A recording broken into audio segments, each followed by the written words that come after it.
I guess like, obviously I know what you get from it obviously is that pure and kind of really raw happiness and kind of everything. But what is the kind of goal or the mission if you had to put it in a few words?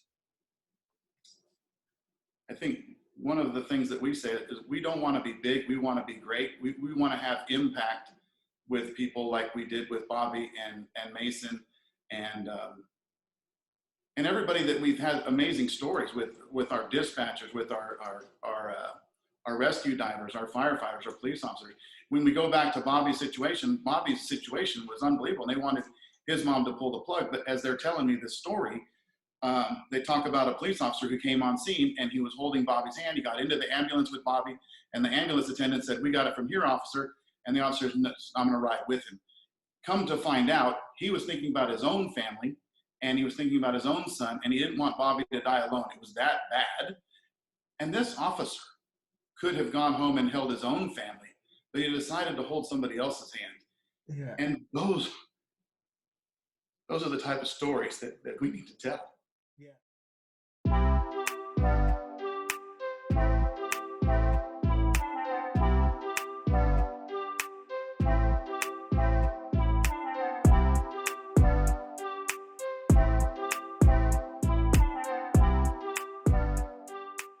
Hello and welcome back to another episode of Diving Deep with David OC, where today I'm joined by a very interesting guest. In fact, I'm joined by two very interesting guests, Robby Maschhaupt and Wendy Lawson. Now they are heavily involved in Pass the Handle, which is all about getting new people involved in the sport, and also Operation Wakesurf, which we're going to be learning extensively about in today's episode.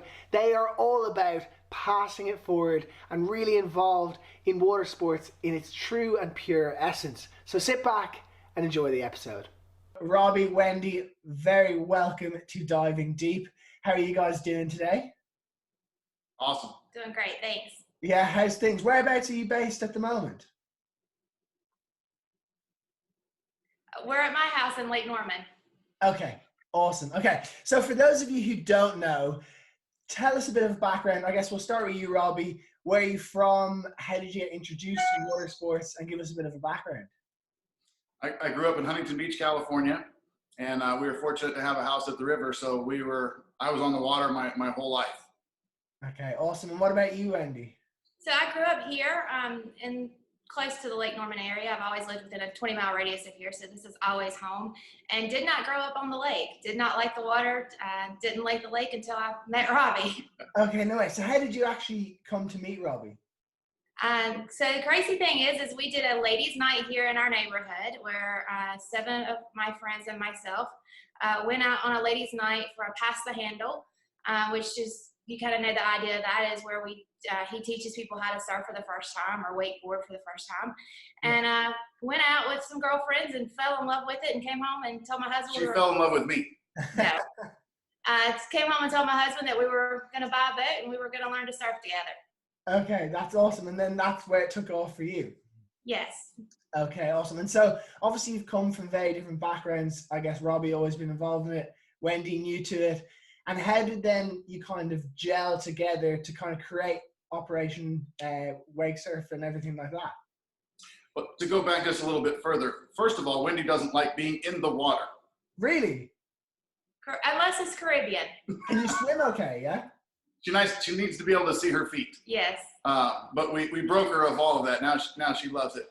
But to go back, we were, for the past 5 years together, we've been doing our Pass the Handle program. And Wendy's been volunteering to do that with some other folks. And when 220 hit, we couldn't do Pass the Handle, put 5 people that didn't know each other into a boat and possibly subject them to COVID. So we decided to focus more on our Operation Wakesurf side, which, let me go back. So PIF Watersports does the Pass the Handle and stuff, right? And then Operation Wakesurf does the more of the adaptive, the military and first responders portion of what we do. Okay, awesome. So let's go back to Pass the Handle then. Like how long, I know Robby, you've been involved in it for years, you've won awards to doing it, but let's even throw a number out there. How many people do you think you've passed the handle to? The only reason I know this is because we did some fact checking a while ago, and we're over 5,200 brand new people since 2012. That is absolutely incredible. And what point did you get involved? So you've been doing that since 2012. When did you get involved, Wendy? 5 years ago. 5 years ago. Okay, awesome. And I guess with all this going on, I think a really interesting one is you always talk about paying it forward. And what's your motivation with that? Either or. Robby, I guess you can start, and then Wendy, you can follow up. I've always wanted to pay it forward. I don't know what it is about that. I think I get that empathy and paying it forward from my mom, and I've just always wanted to make people feel better. And a while ago, I met Matt Manzari, and he talked about his scars and how everybody has scars, no matter who you are. His are on the outside, but he explained it to me how you can smile at somebody going into Starbucks in the morning, and you can make or break their day if you do or do not smile. And I've taken that to heart since, I don't know when I met him, when he was first injured. We raised over $180,000 for Matt when he was burned. Wow, that's incredible. And do you think that was the trigger, or you said it was kind of always in you? Even in my racing days, when I was the president of the NASCAR Truck Driver Association, and we've just always paid it forward. We got chairs from one of our sponsors, rocking chairs, and we had the driver sign them, and we auctioned them off for charities and things like that. For now, we do Wakesgiving, but that back then we used to have people bring food, and whoever brought the most amount of food got a chair signed by all the NASCAR drivers, just things like that. Okay, amazing. And that's something I definitely want to touch on. Obviously, I'm a huge petrol head, and you are too. And so that's kind of where your roots are. You've done a huge amount of years in NASCAR. Yes. I started off-road racing. I did that, I think, for 8 years. And then we went IndyCar racing for 6 years. Toyota wanted to go racing, so we went IndyCar racing. And then we had an opportunity to come back here to North Carolina. And when I came back here and I said, dang, you can buy a house for $250,000. I said, I don't care what kind of racing it is, I'm in. So, we did that for 15 years, and then I did 4 years in endurance racing, and we've been doing this full time for 2 years now. Okay, and so if we go back to the racing and stuff, what was your role there? Were you, like, what did you do? Did you race? Were you involved in the crew, or what was your I wasn't talented enough to race. It's tough. Unless it's a go-kart. You're pretty good on that one. I'm pretty good for a fat guy. I was going to say, I bet you're probably underselling yourself as well. You're probably pretty good behind the wheel. No, I drove the truck in every one of those series, and I was a gas man. Okay, awesome. Except for IndyCar, back then I was a little more stealth, and I was a tire changer. That's incredible. And then how do they tie in? Is there any kind of similarities between, let's say, wake surfing, boating, and NASCAR? Has any kind of skills or mindsets transferred across? I think we've adapted a lot of that with the way that we teach. Yes. But I don't necessarily think that there are similarities. What water did for me in being on the boat was like my cleanse. It was my away. It was my escape. It was my alone time. It was my family with my time with the family. Sunsets. Sometimes we would just go get a sandwich and watch the sun go down. It just helped me clear my mind and get focused for the next week. In NASCAR, we race 38 weekends a year, not including testing. So it is a grind. So to be able to just jump into the water for a few hours per week was unbelievable. And you said there it was your escape. Yes. Now that you've been doing it, let's say full time for the last 2 years, has it changed the dynamic of, obviously you're spending a lot of hours. If you went through 5,200 people, you've been spending a lot of hours in the boat. Has it taken away anything from it? It is tough to answer that question. It is tough. There's a lot of people that think that what we do is super easy, but when you're on the boat for 10 hours a day and you're trying to be, we are positive. And your passion, if anyone's never spent a day with Robby, the passion is, it's almost like I'm tired listening to you sometimes. I'm like, how does he get the energy? From the smiles and the confidence that we give to people. I mean, when some of the things that we do and some of the stories that you hear, one of Wendy's friends that rode with us, she asked me if I could pull her daughter, and I said, absolutely. And she said that what's her percentage? 85%. She's 85% blind. Wow. And I said, well, if she's a gamer, I'm in. Yeah. And we took her out there, and bless her heart, she loved it. And the first time that she fell, And I always tease, I'm a smart aleck, right? So when somebody falls and their board kind of goes away from them, they're turning around, I go, Marco, and they go, oh, oh, oh. Well, the first time she fell and she was spinning around looking for us, I just muscle memory. I said, Marco, and she turned around right at us, and now she calls me Marco. But we did get her successful. And her mom wrote us a 3-page email about how it has nothing to do with wake surfing, so to speak. It was all about confidence and stuff like that. A lot of times what we do has nothing to do with surfing. Yeah, it's just a way to really kind of to show people this sport and also to give them confidence and get them involved. I know exactly. And I can see your passion. Now I'm going to break it up really quickly. And so what we've done is we've added in basically a would you rather quiz. This one, we also have a surprise for you later, Wendy. So this one's for Robby, and then we're going to talk to you, Wendy, and then we've got a little round for you later. So, Robby, I know you love to talk, but you got to give me the first answer that comes to your head. It's one word answers almost, okay? So, and I would struggle with some of these, but if we're going to start out, so question number 1, sweet or savory? Sweet. Sunrise or sunset? Both. Both, okay. You have to choose one. Which one? Sunset. Sunset, okay. Would you prefer to be surfing or to be teaching surfing? Teaching. Really, teaching? Okay, interesting. I guess that's part of your whole thing. Pizza or tacos? Duh. Tacos. Okay, I was like, duh, I think I'd choose pizza. A day on the boat or a day at the track? Today, definitely on a boat. Yeah, okay. It depends on the weather, I guess, with that. To learn a new trick or to teach a new trick? Teach. I knew that. I could have put my money on that one. Would you prefer a cold but calm day or a hot but windy day? Don't like wind. Don't like wind. Either. No, but we can deal with the cold. The wind is something. Brutal. It makes it really hard to teach people in the wind. Yeah, I agree. A nice good wetsuit will sort you out. So would you prefer to have all the traffic lights green for the rest of your life or to never stand in a line again? Green lights. Green lights, okay. And last but not least, Apple or Android? Oh, duh, Apple. Okay, well, I feel like people are passionate one way or the other. Now, there's a good old saying that behind every great man, there's an even greater woman. And that's why, Wendy, you've joined us today. So what's your kind of role with everything? Obviously, I know you very much look after Robby, but what is your kind of official role and what's your day-to-day involvement? My official title, I think, is handler, kind of the zookeeper, the chaos coordinator. Zookeeper. I am very much the no girl. If you want something, you come to Robby. He will always say yes. You come to me, and I'll probably tell you no because there's just not enough hours in the day. But I don't know. I mean, I think every day my job changes as to what I contribute, as to kind of what needs to be done. Yeah, and do you ever go out on the boat with Robby and help there? Yes, so I do a lot of the coaching, a lot of the driving, and a lot of just the interaction. If we already have Robby and someone else on the boat, then my kind of job is kind of just to interact, to mingle, to kind of know the person, to get them set up and get them ready for their turn next. Yeah. It's kind of just the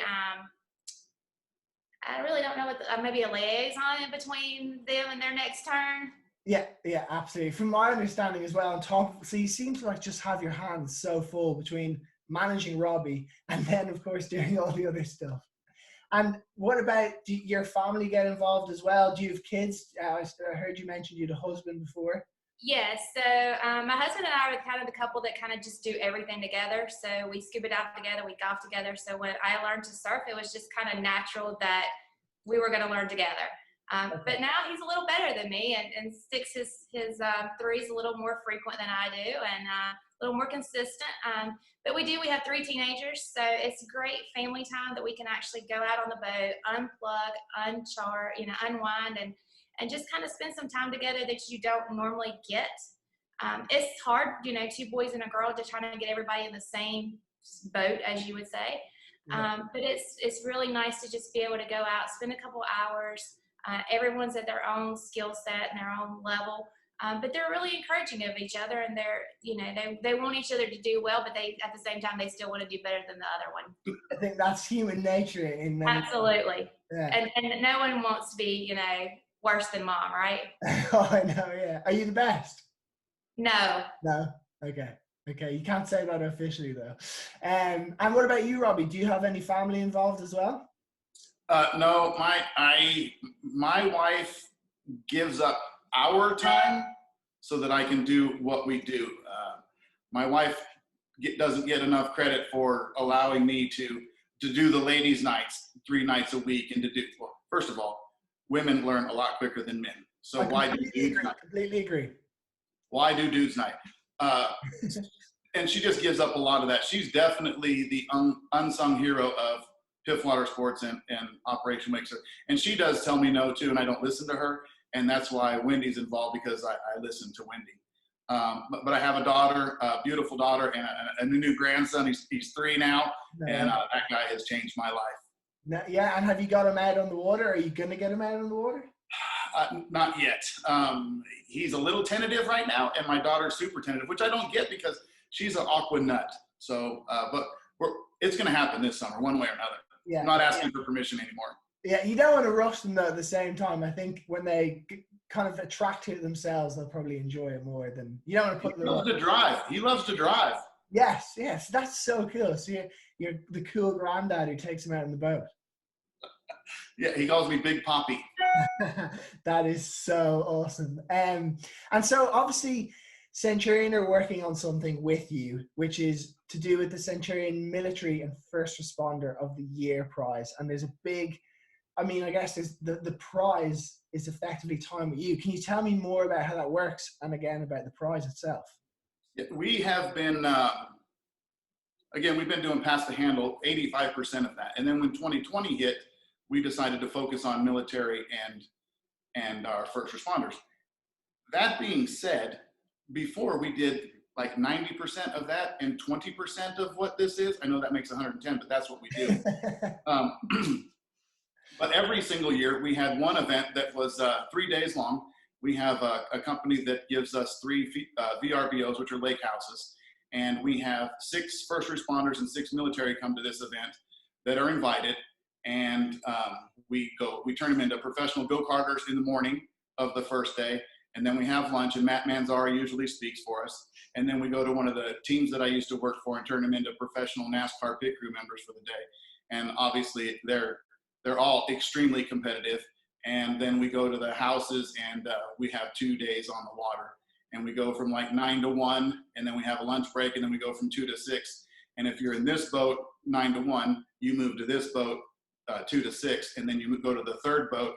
And then the last day, the last session, you are in the first boat that you started with, and people are like, "Oh, you learned from those," It's kind of a cool dynamic. Awesome. And so people will be able to nominate a first responder, let's say, for example, and that's how you get invited, is it?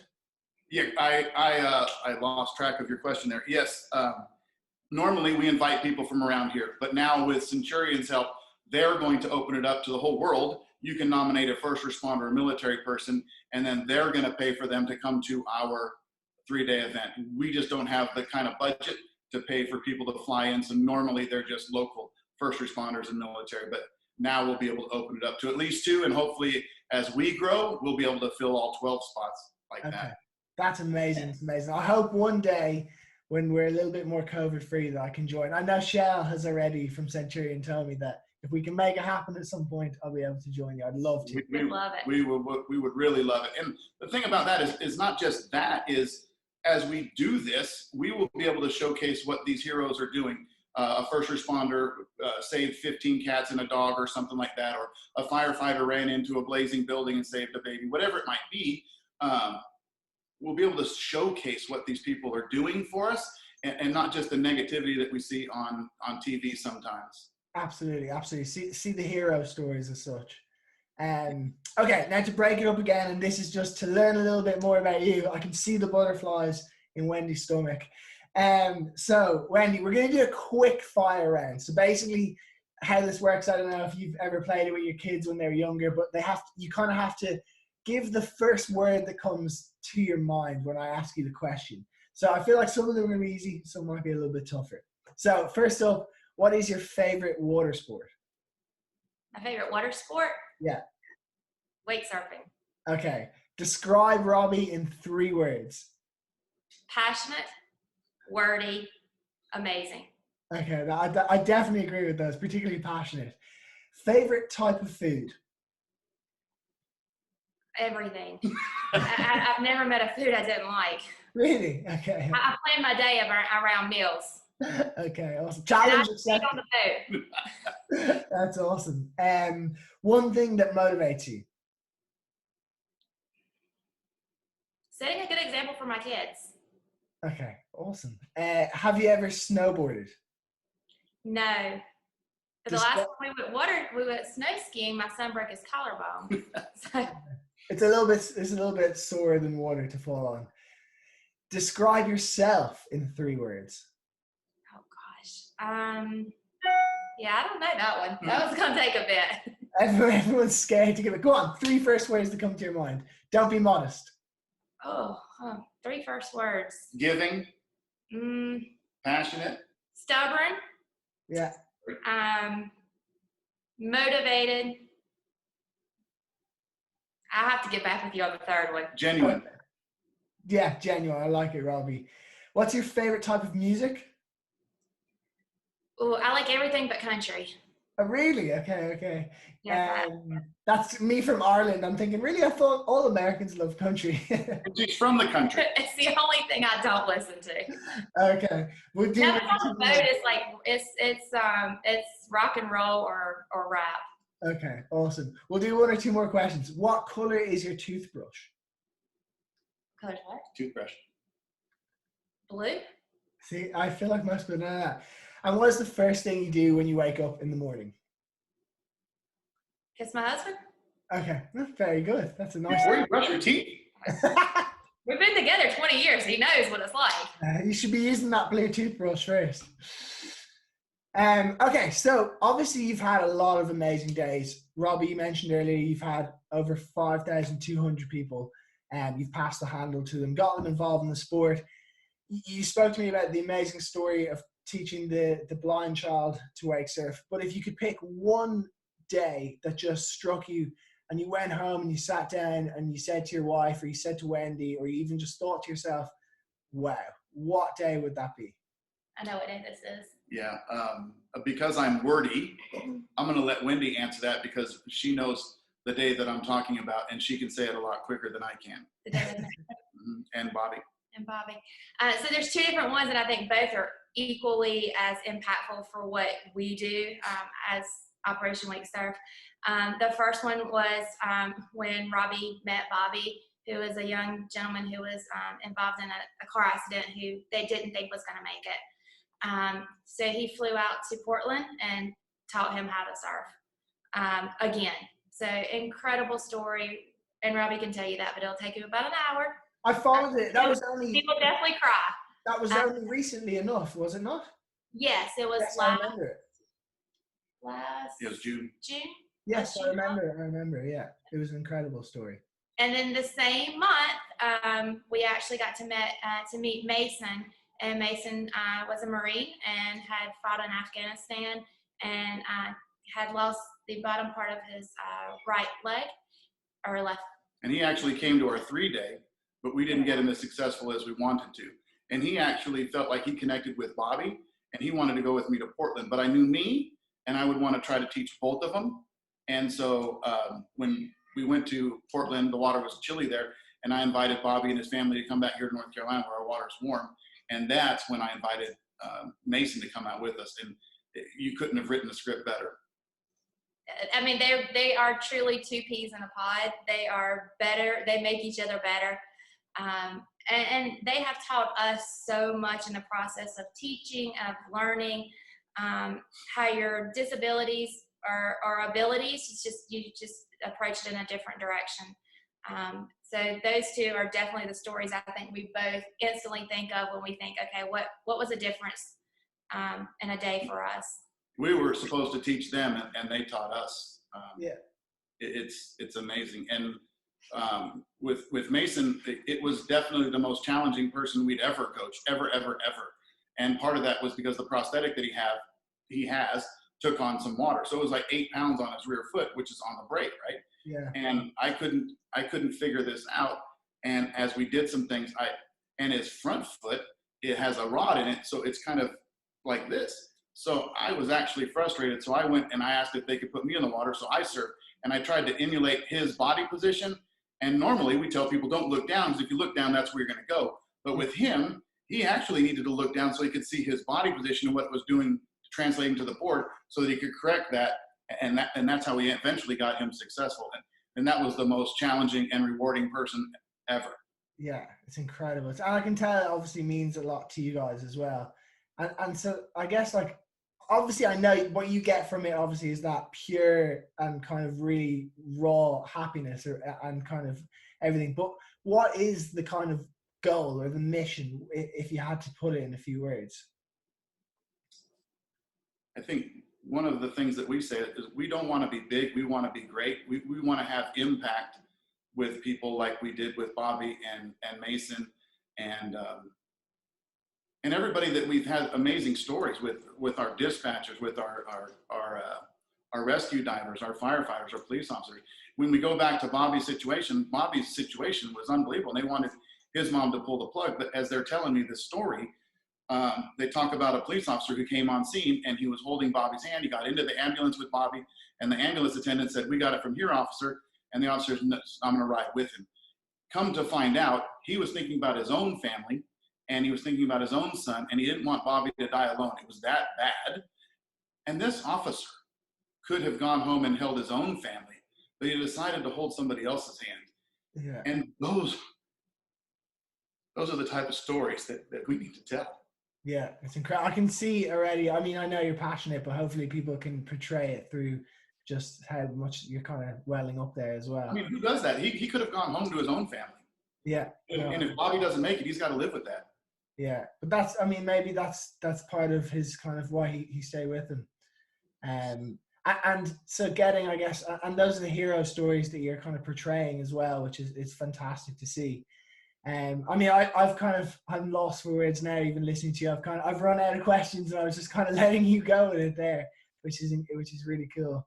And so I guess with the year ahead of you, you've obviously got some great plans. Obviously, I'm guessing as many kind of standout stories like those two that you can make happen is probably a big goal this year, is it?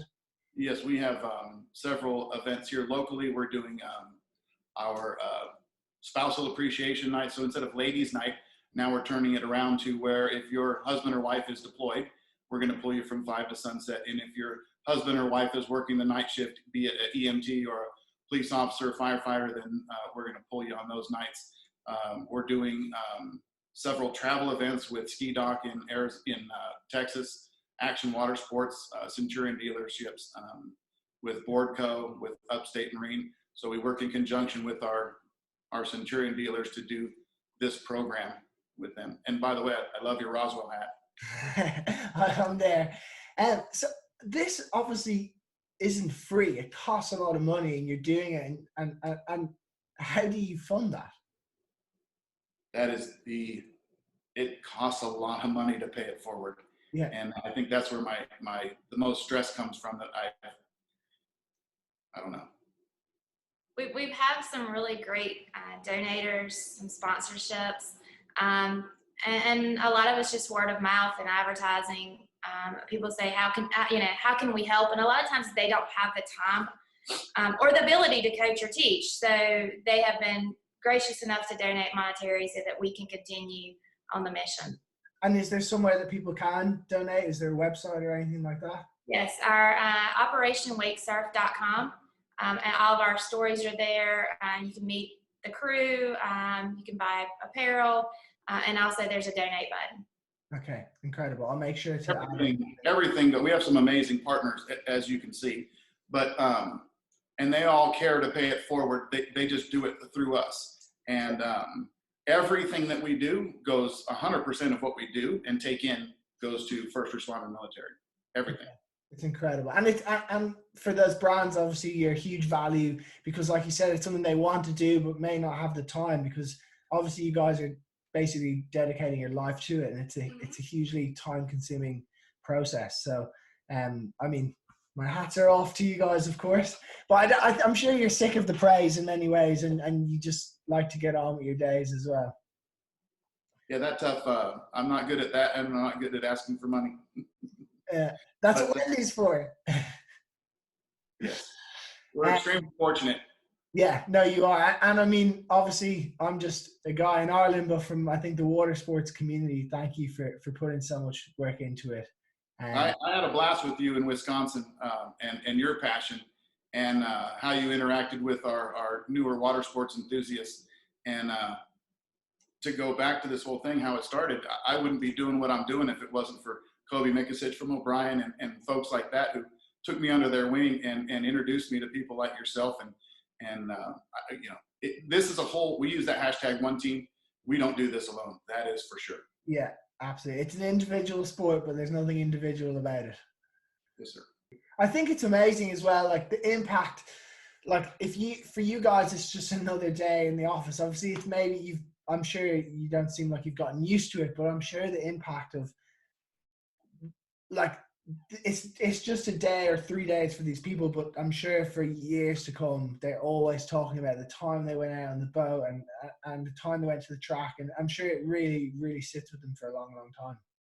It does. And that's one of the things, like, we want to raise more funds so that we really, really, really want to swag them out. Right. Yeah. So let's say they come to our 3-day event, but then 2 weeks from now, they go to their closet to grab some socks and they go, oh, dude, those Operation Wakesurf or those Roswell socks, they remind them. Yeah. And so it keeps on going. One of the things we want to do is get with a school district here where we capture all these email addresses and that.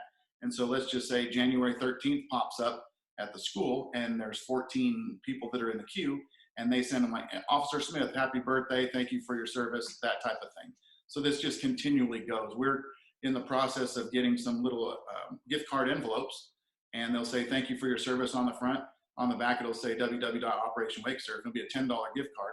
And when you see a first responder military person, you just go up to them and go, thank you. Yes. Okay. Wow. Amazing. Amazing. And is there any, obviously you're doing the first responders, you've done pass the handle, you're doing adaptive things. Is there any, let's say, like, I don't want to use the word category, but is there any like genre or category or particular type of people who you want to work with in the future? Well, like Wendy says, I'll do all of it. Right? But we do need to once. Sure. But we do need to concentrate. So basically, it is going to, from here on out, it's basically going to be military and first responders, whether they're adaptive or not, active duty or not. I think that's where our focus is. And when we did 10% of that, we heard some stories, right, about some stuff, and you go, wow. But when we did a lot of them in 2020, it was like, wow. Yeah. Yeah. What a huge need. Because, and I don't know how we did this, but when I started Pass the Handle, putting 5 people on a boat who don't know each other is a lot different than 5 crew friends, right? These people, this guy's in the water and he doesn't know these 4 people. So his apprehension level's twice as what it would normally be if it was his crew, right? But also the stoke level is 3 times that when, hey, dude, give me your phone. What's your code? Like, you don't trust people with your code, but here, I'll get some pictures of you with your phone and stuff like that. So we put 5 military people in the boat or 5 firefighters. They don't necessarily talk to their teammates that they work with like they would 5 people that they don't know, right? They open up a little bit more. And I think that is a key to what we do. Yeah, and I bet you find that they stay in touch long after the day and the boat's finished. They do, and they stay in contact with us as well. I mean, it's we were down in Florida for an event, and I was getting on the plane, and I ran into a military veteran that we had worked with 3 summers ago, and it's just kind of neat that they recognize you, you recognize them, and you share that bond that just because you came out on the water, you've created this lifelong friends now. Yeah. And with that gentleman there, he had lost his arm. You do it too. he was goofy-footed and he lost his right arm. So he had to get him up. Yeah, we're pulling him across his body. And so the people that were with, you know how it is. Sometimes you got 15 coaches on the. I know. Yeah, exactly. Too many coaches. Hold on. We got this. And so they're like, oh, he's just losing his grip. He needs some gloves. So I said, well, I got a bunch of racing gloves at home. And I got home and I go, what do? Do I bring him 2 gloves or do I bring him 1? So what would you do in this case? Yeah, here's your. I bring 1. I don't want to. Yeah, I think I maybe bring both, but just hand 1. I don't know. That's what I think. If I'm in the scenario, maybe you react or think differently. Though, what did you do? He gave me I brought both. 2, and these guys cut up. We had a guy with 2 prosthetic legs, and they were calling him skinny legs. They just cut each other, and so they're just giving me so much crap. Like, dude, what? How could you do that? Bring 2 gloves to a guy with 1 arm? How could you do that? But long story short, he had some scars, not just the arm. He was like, and they do this a lot. They make excuses like, oh, well, I got a little chubby. I'm not really in shape like I used to be, and some things like that. And you feel that confidence come up, and not because of us, but I do think that what we did that day had a little spark. And he is unbelievably in shape, and he started a one-arm bowling league. No way, really? Wow. Just yeah. And he's still a great friend. There's so many of those stories, and how could you not be proud of that? No, I know, absolutely, exactly. No, you can't. Definitely, what you're doing is an incredible feat, really, when you think about it. And obviously, it's such a shame that there's just 2 of you. I wish it was like more people so you could do it at a bigger scale. Maybe there's a lot more than us. There is. Yeah. Yes. We so way back when it was just me, right? Yeah. And then it was just me and Wendy, and now we have some other drivers and some other coaches and people that really help us out. And that's like what Wendy is saying. It depends on the situation. Sometimes we do have a driver and a coach, and then Wendy gets to know these people. And we had a family who their mom is literally dying of cancer. Ocular. So yeah, ocular cancer. So we took the family out. She couldn't come, and to be able to just talk to the family. A lot of times, you only want 2 because you want everybody to focus on what you're talking about, right?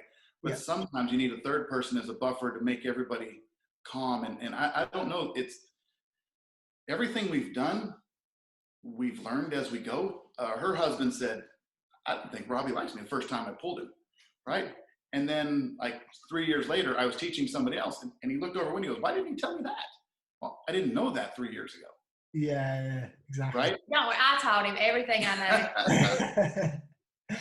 Well, he's better than me now. So we're learning as we go. And a lot of the things that we learned with Bobby and with Mason, we're able to add to that toolbox that we have now. Of course, and there's so many variables, particularly if you're working with people with different disabilities or who are adaptive, there's going to be different kind of peaks to climb every single time. Yeah, and I think with wake surfing is more conducive to what we're doing than, say, wakeboarding, right? Because it's kind of interactive. You're going 11 miles an hour. You can talk to each other. You can listen to the rider. You can listen to what our coaches are saying to the rider. It's slower. You can get them successful a little easier. Driving is key. Yeah, and one of the things with Mason, when we were getting him close, we would turn the boat to take the wave away from him, to take some push until he got kind of used to it. Some things like that you don't think of that we've added to our toolbox that we didn't know. I didn't know anything until, we started doing this. Yeah. Every day is a school day, as they say as well. You learn for us as well. And like you said, there's a lot of people, they come onto the boat right after and they go, dude, or Wendy, you have no idea what this means to me. And obviously I get tears in my eyes, like, you have no idea what it means for us. I know. To be able to provide this for you. Yeah, I know. It's incredible. Like you said about, like, hopefully someday this is something that can be a nationwide type thing, that we can do, or what do you call it, regions or something like that. Yeah, and it's a huge thing. I know I was actually signed up to do it last year in Ireland. So basically in 2019, it was the Irish Water Skiing Wakeboard Federation. Within, let's say, Sport Ireland, there was grants to do disability days, and so they did a day, and it worked out phenomenally. They got, I think it was like in your scheme, it was small numbers, but I think over a weekend they thought like 8 people. There was 1 or 2 blind people, various different adaptive people. And last year I'd signed up for it. Then obviously it got postponed or whatever because of COVID. It's definitely something that's going to hopefully can take place worldwide. And even for people to kind of have your experience shared with them can help, because definitely the year that they did it in 2019, it was trial and error for a lot of it, because they'd never thought someone who was blind before, let's say, for example. So you're kind of thinking, what sort of system should we use here? Which is quite intriguing. It is. We need to do one in Ireland when this COVID thing's over. I know, definitely. I'll be there. Me too. Yeah, it would be awesome. And we have, there's a guy called Eamon Pronti. I'm not sure if you've ever heard of him. He's he's one of the world's leading, I don't want to say it wrong, but like disabled trick skiers, I think.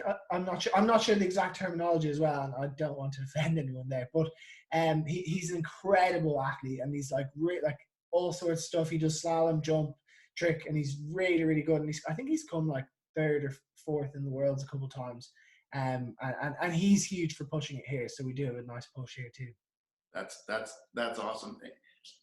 And we have Bobby's mom.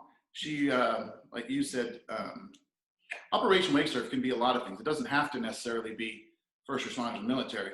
So Bobby's mom bought the green monster that we had last year, and she's going to take it out there to Portland, and she wants to pull kids that are similar to Bobby's situation. And sometimes wake surfing isn't an option, but just being able to get somebody out of the hospital and into a boat and feel the wind in their hair and things like that. We're hopefully working on a pontoon where we can get some adapted people where they can roll onto our pontoon, right? And then you have that winch like you see at the hotels. So we can cradle them into the water and let them swim around a little bit, and then lift them back up and put them in their chair. Hopefully have a helm station where they can drive, do some things like that down the road. Yes, incredible. Yeah, absolutely. Well, listen, thank you so much for your time, for obviously all your hard work and energy, and continue doing it. And I hope that maybe in the future we can maybe record another one of these after a weekend that we've just spent on the lake, passing the handle, getting involved. That would be the dream. Yes. Thank you very much for this opportunity. Thank you so much, guys, and we will see you very soon. And I'll make sure to include all the links so people can know how to nominate first responders, how to maybe follow your page, your progress, and the year ahead of you guys. Thank you, bud. Appreciate it. See you soon. Guys. Well, there you have it. Robby and Wendy, two incredibly kind individuals and just all around great people. And it's amazing to sit back, chat with them, and find out what they're all about, as that is what diving deep is all about. Now, we hope you've enjoyed today's episode. If you have, make sure to subscribe and of course follow us on all of our different podcasting platforms, and we'll see you in the next episode.